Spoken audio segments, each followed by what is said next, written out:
지난주에 이어서 오늘 함께 요나서 말씀을 나누려고 하는데요. 오늘 말씀의 제목은 Wake Up이라는 제목으로 함께 말씀을 나누도록 하겠습니다. 여러분 혹시 제가 지난주 금요 기도회 때 요나가 니느웨로 가라라는 그 말씀은 어떤 말씀이다라고 했는지 기억하십니까? 아멘. 감사합니다. 네, 그 기억을 못 해주셔야 제가 오늘 다시 함께 나눌 수 있으니까요. 감사해요. 니느웨로 가라라는 하나님의 말씀 앞에선 자기 의를 꺾으라라는 말씀으로 함께 나눴습니다. 이 말씀 앞에서 다시스로 도망하기 위해서 배를 타는 모습들을 우리가 지난주에 살펴보았죠. 요나에게는 원수 니느웨에게 말씀을 전하라는 그것은 자기 민족과 가족의 원수를 용서하고 구원의 길을 보이라는 것이었기 때문에 요나는 자기의 의를 버리지 못했기에 다시스로 도망하게 됩니다. 하나님의 말씀은 언제나 우리의 기준이시고 선과 악을 판단하려는 나의 의를 깨트리십니다. 하나님께서는 오직 주님의 말씀과 그 뜻만이 그 진리인 것을, 그리고 그 진리가 이 땅에 오셨던 예수 그리스도의 십자가만이 생명을 살린다라는 것을 말씀하고 계십니다. 그러나 요나가 그랬던 것처럼 우리도 그 과정이 너무너무 고통스럽죠. 해산을 위해서 엄마가 극한의 고통을 겪어야 새 생명이 태어나듯이 태어나고 사는 그 하나님의 창조의 원리처럼 우리는 말씀을 통해서 나의 의가 깨지고 의가 꺾여지는 그 고통의 과정을 통과해야만 합니다. 반드시 통과해야만 합니다. 그치만 이게 말처럼 생각처럼 쉽게 꺾여지지가 않는 거예요. 오늘 본문의 요나의 모습을 우리가 함께 보길 원하는데요. 4절부터 우리 6절 우리 한 번만 다시 보도록 하겠습니다. 여호와께서 큰 바람을 바다 위에 내리심에 바다 가운데 큰 폭풍이 일어나 배가 거의 깨지게 된지라. 사공들이 각자 자기의 신을 부르고 또 배를 가볍게 하려고 그 가운데 물건들을 바다에 던지니라. 그러나 요나는 배의 밑층에 내려가서 누워 깊이 잠이 든지라. 선장이 그에게 가서 이르되 자는 자여 어찌함이냐. 일어나서 내 하나님께 구하라. 혹시 하나님이 우리를 생각하사 망하지 아니하게 하시니라. 아멘. 요나는 자신이 숨을 수 있는 가장 깊은 곳에 가서 숨었습니다. 그리고 거기서 어떻게 되었어요? 깊이 잠이 들어버렸대요. 그런데 요나가 탄 배는 큰 풍랑을 만나게 되었습니다. 큰 폭풍이 시작되자 5절에 보면 사공들이 두려워했다라고 나와 있습니다. 나쁜 날씨 정도는 가볍게 헤치고 살아온 숙련된 백사공들이에요. 뱃사람들이란 말이에요. 이런 사람들의 반응을 보면은 무시무시했던 폭풍이었던 것 같습니다. 그러자 같이 배에 타고 있던 사람들은 자신의 힘으로 도저히 살 수 없다라는 것을 깨달은 것 같아요. 각자 자신의 신의 이름을 부르면서 기도하기 시작합니다. 자신들의 가진 기술과 종교적 자원을 사용했지만 그것만으로는 역부족이었습니다. 그들은 요나의 도움 없이는 자신들이 구원을 받을 수 없다라는 것을 감지했습니다. 그래서 선장은 요나를 깨워서 모두를 위해 할 수 있는 일을 하라고 합니다. 당신의 하나님께 구원해 달라고 간절히 기도하라고 이야기하고 있습니다. 여러분, 이 과정을 우리가 살펴보면 누가 진짜 믿음의 사람이고 누가 믿음이 없는 사람인지 이방인인지 잘 모르겠어요. 헷갈린 것 같아요. 창조주 하나님의 말씀을 전하는 하나님의 사람이었던 요나 선지자는 자신의 힘으로 하나님의 말씀에 순종하지 않기 위해서 도망치고 숨고 지금 깊은 곳에 가서 잠에 들었습니다. 우리는 이 모습만 보게 되면 좀 상상을 한번 해보시겠어요? 이 모습만 보게 되면 어떻게 하나님의 말씀을 전하는 이 선지자가 왜 이렇게 무능할까? 왜 이렇게 믿음이 없을까? 라고 생각이 들 때도 있습니다. 하지만 이 요나서의 이 요나서 말씀은 바로 우리의 모습을 가장 잘 보여주는 말씀과도 같습니다. 여러분, 우리가 설교를 듣거나 말씀을 볼 때에 깨어 있으라, 일어나라 라는 말씀을 많이 듣게 됩니다. 예수님께서도 겟세마네 동산에서 피땀 흘려서 기도하고 계시는데 제자들이 자고 있으니까 예수님께서 깨어나라 라고 이야기하십니다. 그렇다면 여러분, 우리가 자는 것 그리고 깨어있는 것은 도대체 무엇일까요?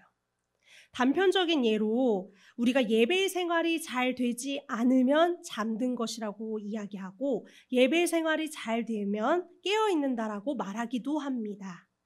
하지만 우리의 삶의 외적인 부분으로만 깨어있다, 잠들었다 정확하게 판단하기는 어렵습니다. 본문에서 요나가 깊이 잠들었다라는 단어는 히브리어로 라담이라는 단어를 사용합니다. 라담. 이것은 실제로 깊이 잠들었다라는 표현도 있지만 생명력을 잃은 상태, 곧 죽음을 의미하는 데 사용되기도 하는 단어입니다. 지금 요나가 잃어버린 것, 요나가 거부하는 것, 요나가 도망치려고 하는 것은 무엇입니까? 바로 하나님의 말씀이라는 사실입니다. 여러분, 하나님의 말씀이 곧 생명입니다. 믿으십니까? 교회가 이 땅에서 생명력을 가진 유일한 존재인 이유가 바로 여기에 있는 것이에요. 교회가 생명력 있는 이유는 바로 여기 있는 것이에요. 하나님은 말씀이고 생명이시기 때문에. 생명의 근원이신 하나님에게서만 우리는 생명을 누릴 수 있고 그 생명을 유지할 수 있습니다. 우리 선악과 사건을 한번 생각해 볼까요? 아담에게 죽음을 가져다 준 것은 단순한 범죄를 통한 형벌의 개념이 아니라 생명 대신 하나님의 말씀을 떠났고 생명의 하나님으로부터 스스로 그 관계를 끊어버리고 뛰쳐나간 것이 바로 선악과의 사건의 결과인 것입니다. 여러분, 제가 지난주에도 말씀드렸죠. 하나님께서는 우리를 벌하고 싶어 하신 적이 없으시다고요. 그리고 벌하기를 즐겨 하시는 분이 아니시라고요.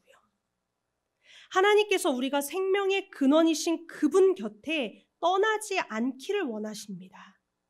그 죽음이라는 것, 죽음이라는 결과는 하나님의 형벌이 아니라 우리가 스스로 아버지의 집을 떠나서 맹수가 우글거리고 그 맹수가 우글거리는 그 초원 한가운데로 걸어가다가 웅크리고 있던 사자에게 목덜미를 물어 뜯겨 죽는 것과도 같습니다. 그것이 아버지의 형벌입니까? 아니면 스스로 죽음을 자초한 것입니까? 요나는 하나님의 말씀보다 자기 의를 사랑하였습니다. 자기 의를 포기하지 않았습니다.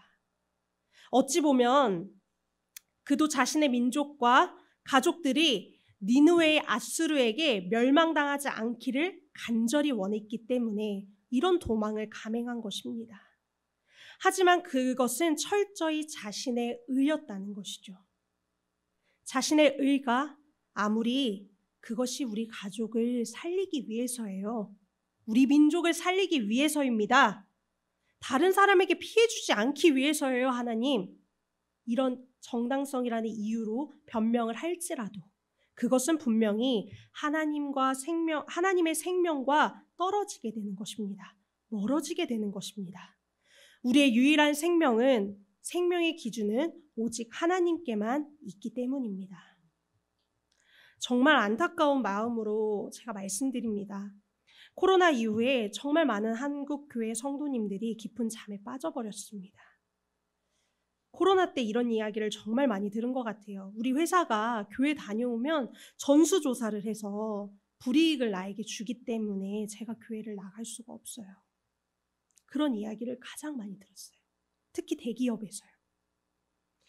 이리저리 이것저것 우리 생각에 큰 어려움들이 일어날 것 같기 때문에 우리는 자꾸 주의 말씀을 떠나 숨고 깊이 잠들어 버리고 맙니다. 여러분, 우리는 말씀에 순종하여서 말씀을 따라 살아가야 되는데 그렇지 못하다는 것이죠. 기도는 하나님의 뜻을 위해서 해야 하는데 내 뜻을 위해서 기도하게 됩니다. 교회 공동체와 이 성도의 교제를 잃어버리고 나 혼자 나의 생각과 나의 지혜, 나의 뜻, 나의 기준으로 살아가기 시작합니다. 이것이 많은 크리스천들이 지금 잠든 것이죠. 이런 삶에는 생명력이 없습니다. 나의 삶과 가정 안에 하나님의 말씀이라는 그 생명의 능력이 함께하지 않으면 우리가 세상 가운데서 성도는 죽은 자로, 깊이 잠든 자로 살게 되는 것입니다. 아무런 내적인 열매가 없고요. 우리를 지켜보는 그 세상 가운데 예수 그리스도의 사랑이 드러나지 않으면 교회로서의 나는 생명력을 잃고 죽은 것과도 같습니다. 이것이 깊이 잠든 것이라는 거죠. 혹시 이 말씀 때문에 오해하실 수 있는 부분들이 있을 수 있습니다. 교회에서 성도님 아무리 직장이나 사업장이 바빠도 예배 생활이나 11조 생활을 회복해야 합니다. 이렇게 목회자가 말씀을 권면을 하면 와, 목사님 너무하신다. 그럼 지금 직장, 사업장 다 그만두고 어떻게 살아요? 경제적으로 너무 어려운데 11조 어떻게 해요? 겉으로는 내색을 안 하셔도 혹시 마음속으로 이런 생각을 하실 수 있습니다. 그런데 우리가 신앙이 잠들면요, 이런 생각이 먼저 든다는 사실입니다. 바로 요나처럼 반응하게 되는 것이죠. 또 억지로 해보려고 하면은 안 돼서 또 안 되면 이렇게 저렇게 상처받고 또 되어도 겉만 고치는 바리새인처럼 그것도 내 공로가 되어버립니다. 여러분, 우리가 회복해야 하는 신앙생활은 억지로 내 삶을 조정하는 것이 아니라 하나님의 말씀을 통해서 내면에 그리스도의 은혜와 사랑이 또 성령 하나님의 그 조명하심 따라서 그 은혜가 흘러 넘치게 되면 회사에서 교회 가지 마세요 라고 붙잡아도 하나님 앞에 나와 예배할 수밖에 없습니다. 그 말씀의 깊이와 주님의 은혜가 내 삶에 흘러 넘치게 되면요, 내 상황이, 내 삶이 비록 경제적으로 헌금하는 것이 참 어렵지만 내 삶의 주관자 되시고 나의 모든 것이 하나님께로부터 왔기에 그분께 드리는 것이 마땅하기에 기쁨으로 헌금을 드리게 되어 있습니다. 오늘날 교회가 세상 앞에서 빛과 소금의 역할을 할 수 없게 된 것이 우리가 요나처럼 잠들었기 때문 아닙니까? 130년 전 조선에 교회가 처음 세워졌을 때 정말 우리들의 삶은, 제가 그 시대를 살아보진 않았지만 그 삶은 정말 피폐했습니다. 그렇지만 교회된 성도들이 이 땅에서 생명을 살리는 공동체로 살아냈다는 사실입니다. 그 생명, 그 말씀이 삶이 되어서 심겨진 수많은 그 씨앗들을 통해서 우리가 지금 배우고 먹고 누리고 살아가는 이 모든 것들을 만들어냈다는 사실인 거죠. 그래서 여러분, 우리는 말씀을 통해 내 안에 생명을 불어넣어야 합니다. 특별히 우리가 지금 사순절을 보내고 있습니다. 사순절을 통해서 우리가 해야 될 것은 말씀이 육신이 되어 오신 생명의 주, 바로 예수 그리스도, 그분의 삶과 그분의 메시지, 그 능력을, 그 생명의 능력을 우리 안에 가득 채워야 한다는 사실입니다. 요나는 깨어났습니다. 깨어나서 정신을 차리기 시작합니다. 자신이 누구인지 정체성이 드러냅니다. 우리 8절부터 10절 우리 한번 읽어보도록 하겠습니다. 무리가 그에게 이르되 청하건대 이 재앙이 누구 때문에 우리에게 임하였는가 말하라. 내 생업이 무엇이며 내가 어디서 왔으며 내 나라가 어디며 어느 민족에 속하였느냐 하니 그가 대답하되 나는 히브리 사람이요 바다와 육지를 지으신 하늘의 하나님 여호와를 경외하는 자로다 하고 자기가 여호와의 얼굴을 피함인 줄을 그들에게 말하였으므로 무리가 알고 심히 두려워하여 이르되 내가 어찌 그렇게 행하였느냐 하니라. 아멘. 하늘의 하나님 여호와를 경외하는 자, 이것은 요나뿐 아니라 우리의 신분이자 우리의 정체성이라는 사실입니다. 여러분, 경외하는 것이 무엇입니까? 경외는 야레라는 단어로 두려워하는 것을 의미합니다. 생명이신 하나님 앞에서 나의 존재는 죄와 죽음뿐인 존재이기에 하나님 앞에 서서 계속해서 내 존재를 깨닫고 내 자신이 누구인지 자각하고 생명 되신 그 하나님께 우리의 손을 펴는 자, 그 자가 바로 하나님을 경외하는 자라는 것입니다. 생명 되신 하나님 앞에 나의 존재는 죄와 죽음뿐입니다. 그러니 주님, 내가 생명 되신 당신께 내 손을 펴겠습니다. 내 손을 잡아주십시오. 이것이 바로 하나님을 경외한다라는 것이죠. 우리가 깨어나야 한다는 거 더 이상 졸지 마세요. 더 열심히 하세요. 라는 그런 의미가 아닙니다. 더 헌금 많이 하고 더 많이 봉사하고 더 예배 많이 나오는 것, 그런 단순한 개념이 아니라는 것이죠. 이 생명의 말씀을 내 앞에 두고 나는 반드시 주님의 구원의 손길이 필요한 존재입니다. 필요한 사람입니다. 라고 기억해야 된다는 것입니다. 날마다요. 매 순간마다요.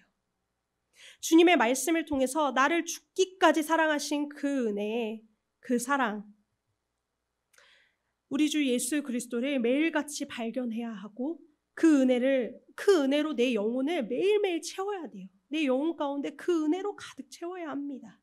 그리고 그것이 충만하게 되지 않으면 우리는 분명히 잠든 자가 되고 생명력을 잃어버린 자가 된다라는 것입니다. 제가 아까 아버지의 집을 떠나서 맹수들이 있는 초원에 가서 물어뜯겨 죽는 것이 죄로 인한 멸망이다라는 비유를 했었는데요. 우리가 깨어있다라는 것은요, 초원에 가는데 혼자 가는 것이 아니라 아버지와 함께 가는 것이에요. 그 아버지께서는 가장 강한 무기를 지니셨고 탱크같이 튼튼한 차에 나를 태워서 인도해 가십니다. 그러면 안전합니다. 그런데 하나님, 나는 사자만큼 발이 빠르니까 괜찮아요. 나는 치타만큼 발이 빠르니까 괜찮아요. 저는 맨손으로 맹수들을 제압할 수 있습니다. 자, 이렇게 자기의 능력 믿고 초원으로 나가면 얼마 못 가 물어뜯겨 죽게 되는 겁니다. 이것의 차이는 단 한 가지입니다. 주의 말씀 안에서 가느냐, 나의 의를 가지고 가느냐, 이런 차이입니다. 여러분, 하나님은 요나를 정말 사랑하십니다. 그리고 저와 여러분들을 정말 사랑하세요. 요나처럼 혼자 해보겠다고 깊은 곳에 가서 숨고 자기 의를 가지고 다시스로 가게 되면 그 길에서는 아무도 살아나지 않습니다. 풍랑으로 타고 있던 배가 깨져버렸습니다. 이것은 같이 타고 있던 사람들마저 죽이는 거예요. 하지만 요나는 다시 잠에서 깨어났습니다. 그래서 다음의 행동을 통해 같이 타던 사람들을 살려냅니다. 요나서의 말씀은 생명과 죽음이 무엇인지, 그 기준이 무엇인지를 우리에게 명확하게 알려주고 있습니다. 사랑하는 여러분, 우리 모두 다 요나입니다. 저 요나예요. 자꾸 숨고요. 혼자 튀어나가고요. 주님이 나를 생명으로 이끌도록 붙여주신 이 교회 공동체에서 자꾸 튀어나가고 이탈해버립니다. 영적 수면 상태, 영적 가시 상태, 가사 상태에 빠지고 맙니다. 하지만 결국 하나님이 우리를 너무너무 사랑하시기에 이대로 내버려 두지 않으시고 오늘도 말씀으로 우리를 깨우십니다. 생명의 말씀으로 오늘도 우리를 깨우십니다. 그리고 우리의 삶을 인도해 가고 계십니다. 제가 다음 달에도 이 요나서의 말씀을 가지고 계속해서 말씀을 나눌 텐데, 다음 본문을 통해서는 이 생명의 말씀대로 살지 못하는 요나가 결국 기도를 통해서 또 성령의 인도를 통해서 변화되는 사건들이 있습니다. 그것을 또 보게 될 것입니다. 사랑하는 하늘땅교회 식구 여러분들, 혹시 지금 내 삶의 생명력을 잃어버리고 있진 않은지 한번 되돌아보길 원합니다. 그것을 말씀을 통해 우리는 살펴봐야 합니다. 내가 생명력을 잃어버리고 있진 않은가? 내가 진짜 지금 생명력이 있는 상태인가? 잠든 우리의 영혼, 생명력을 잃은 죽음과 같은 그 영혼에 하나님의 말씀으로 우리에게 채우셔서 깨어나는 놀라운 역사가 일어나기를 주님의 이름으로 소망합니다. 그리고 이 생명력이 우리에게만 머무는 것이 아니라요, 우리를 넘어서 이웃에게로, 이웃을 넘어 또 세상 가운데 하나님의 그 생명력을 흘려보내기를 원하시고 또 우리가 그 마중물의 사명을 하나님께서는 감당하기를 원하고 계신다는 사실입니다. 여러분, 잊지 마세요. 지금 내 상태, 내가 지금 정말 주님의 말씀으로 채우고 있는가? 내 영혼을 그 생명 되신 하나님의 말씀 붙들고 있는가? 내가 정말 하나님을 경외하고 있는가? 되돌아보시고 정말 이 안에 생명력을 내가 잃었다면, 혹시 잃어버린 어느 부분이 있다면 이 시간에 또 이 사순절 기간 안에 정말 생명 되신 예수님의 그 사랑으로, 그 은혜로 우리 가득 채우기를 원합니다. 그래서 우리가 생명력 있게 살아가기를 원합니다. 아까 제가 말씀드렸죠. 우리 교회 공동체가 유일하게 생명력 있는 이유는 하나님의 말씀이 생명이기 때문입니다. 그 생명을 근데 우리에게 부여해 주셨기 때문입니다. 여러분, 그 능력을 절대 가볍게 여기지 마세요. 가벼운 거 아닙니다. 우리 정말 능력 있는 자입니다. 생명 있는 자입니다. 그래서 생명을 살릴 수 있는 자입니다. 여러분, 포기하지 마시고 먼저 내 안에 주님으로 채우지 못하고 깊이 잠든 영적인 침체가 있다면 주님 나를 깨워주시고, 오늘도 말씀을 통해 일어나라, 깨어나라 라고 말씀하시는 그 말씀 앞에 반응하게 하시고 순종의 걸음을 걸어가는 우리 하늘땅 교회 식구들 되었으면 좋겠습니다.